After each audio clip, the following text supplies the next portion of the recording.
Hello, good afternoon. Happy Monday. Monday again. Time flies when you're having fun, right? It is reading Roundup day. Time for me to chat about what I read last week, what I'm reading this week, and general reading bits and bobs. I was maid of honour at my friend's wedding on Saturday. It was such a good day. They had like a casino between the meal and the party at night time, and my other half won a cheeky bottle of champagne on the blackjack table. So that was fun. We ended up having a 90s rave on the dance floor with our big sunglasses on and our glow sticks. And I also managed to convince the DJ to play Down with the Sickness. I was the only person absolutely rocking out on the dance floor. Everyone else thought I was crazy, but that was a very, very good time. It was such a good day. Everyone looked beautiful. Fun times. Anywho, let's talk books. That's literally why we're here, right? As always, pull up a chair, get yourself comfy, have a little drinky.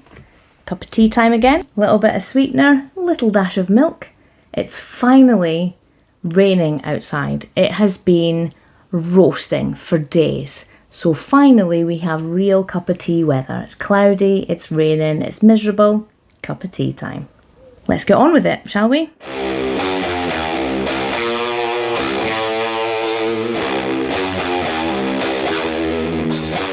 Well, last week was a little bit of a slow reading week for me. I was on a little bit of a reading slump. I wanted to read and I had a lot more downtime than normal, but I just ended up scrolling mindlessly on Facebook and having naps instead. I don't really know why, but it happens sometimes. Sometimes you just gotta take a little break. I didn't want to force myself to read when I wasn't feeling it, just so that I had a higher number of books read this week. So I allowed myself the naps and I allowed myself the mindless Facebook scrolling. I picked up a little bit towards the end of the week. So yesterday, which was Sunday, after the wedding, I had a really chilled day, finished another book. So last week I ended up actually reading 2 books altogether.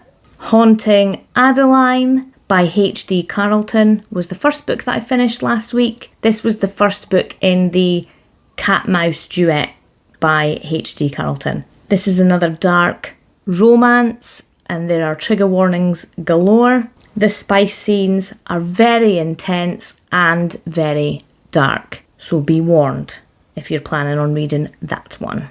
I gave it 4 stars. I thought the plot, even minus the spice and all that sort of stuff, the plot itself was a really fast-paced thriller with a little bit of a mystery thrown in as well. I really did enjoy it. It wasn't quite as horror-based and gory as Satan's Affair was, much more of a thriller feel, and I really liked it. Despite the cliffiest of cliffhangers at the end of that book, I didn't feel quite ready to jump straight into the next one. The next one's apparently even darker, even more intense, with a lot more kind of graphic, not pleasant contents. I wanted to give myself a little bit of a breather, so I started and finished Staunch by Eleanor Wood, which is a really nice, heartwarming memoir. Here it is here, Staunch by Eleanor Wood. It was really, really nice. Way funnier than I thought it was going to be. There were some difficult moments when she's talking about some of her more difficult romantic relationships. Some of them were not nice, and so she does talk about that a little bit. But for the most part, genuinely, really, really heartwarming and funny. This is a memoir, and the author, when she writes this book, is a really similar age to me, and a lot of the issues that she's experienced or problems with self-confidence and stuff are things that I really, really related to. Being a similar age, I've gone through a lot of similar thoughts and feelings about myself and where things are going and where do I belong and all that sort of stuff. So I really felt in tune with the character, and everything she was thinking just totally made sense. I'll throw this away now. Swing. So yeah, this is about the author when she's in her kind of mid to late 30s. She has a few really quite difficult life events happen. She doesn't have any sense of direction. She doesn't have a great sense of self. So she ends up going on a holiday to Goa in India with her elderly nan and her 2 great aunts, where she learns about some of the family history. Her nan and her aunts were born and pretty much raised in India. And then when the partition happens, they effectively became immigrants back over into Britain. I say back, none of them had been in Britain before, but their family was originally from Britain, so they came back to the UK. There's a lot of little family history tidbits, as well as going through the author's own story and journey up to that point. It was a good, honest representation about how shit things happen sometimes and how people deal with them in different ways, and what her journey looked like to try and pull herself through to the other side. It was very heartwarming, definitely completely different to Haunting Adeline, and that is exactly what I needed. It nailed that for me, and I give that one 4 stars too. So that's everything I completed last week. However, I am reading currently 2 books at the moment. I'm reading the 2nd book in the Shepherd King series by Rachel Gillig. I am really enjoying this one. I feel like it's got a little bit more depth and a little bit more sustenance to it. And I'm loving the romance between Elm and Ione. This romance between these 2 characters feels more real. There's nice banter. It feels raw. They have more of an in-depth backstory to them and a reason for their magnetic wanting to get together stuff. I'm thoroughly enjoying it. I'm about 70% of the way through, so I reckon I'll finish that this week. I also started In Our Likeness by Brian Van Dyke, which was one of the Amazon First Read books for August. I did read the blurb this time, which is always nice. It's basically about AI and an AI program that effectively changes everything about this man's life. I'm only about 20 pages in, so we're really just setting the scene at the moment. Nothing in particular has happened, but it feels intriguing, especially with AI being so prevalent and becoming more and more prevalent in everybody's work and home lives now.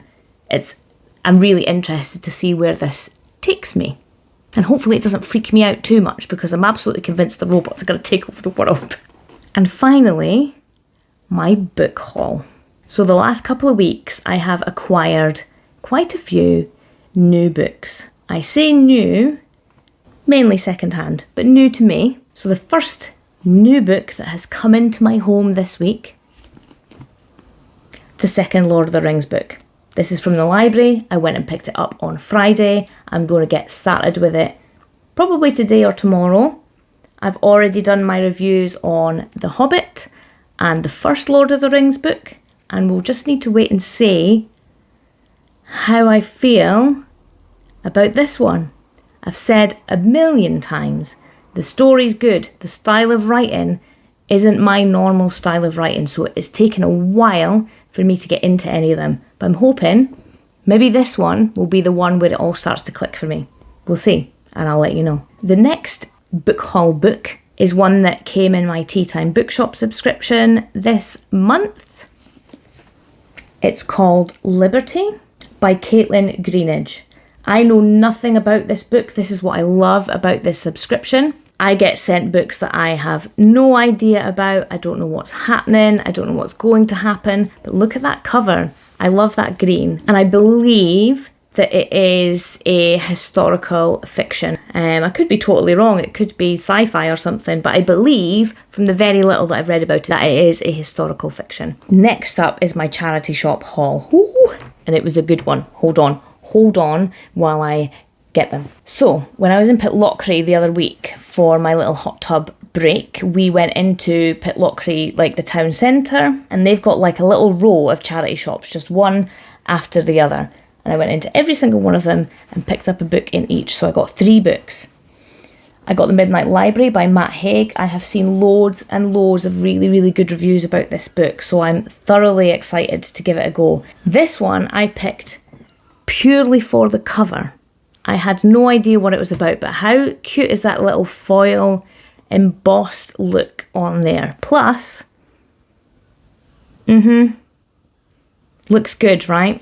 So this is See What I Have Done by Sarah Schmidt. This is apparently a retelling of a true story. like a reimagining of what kind of happened. So I'm quite intrigued about it. I love true stories. I'm really starting to love historical fiction. So this is kind of bridging the gap between the two. And I'm just really excited to have this on my shelf. Plus, look at the price on there.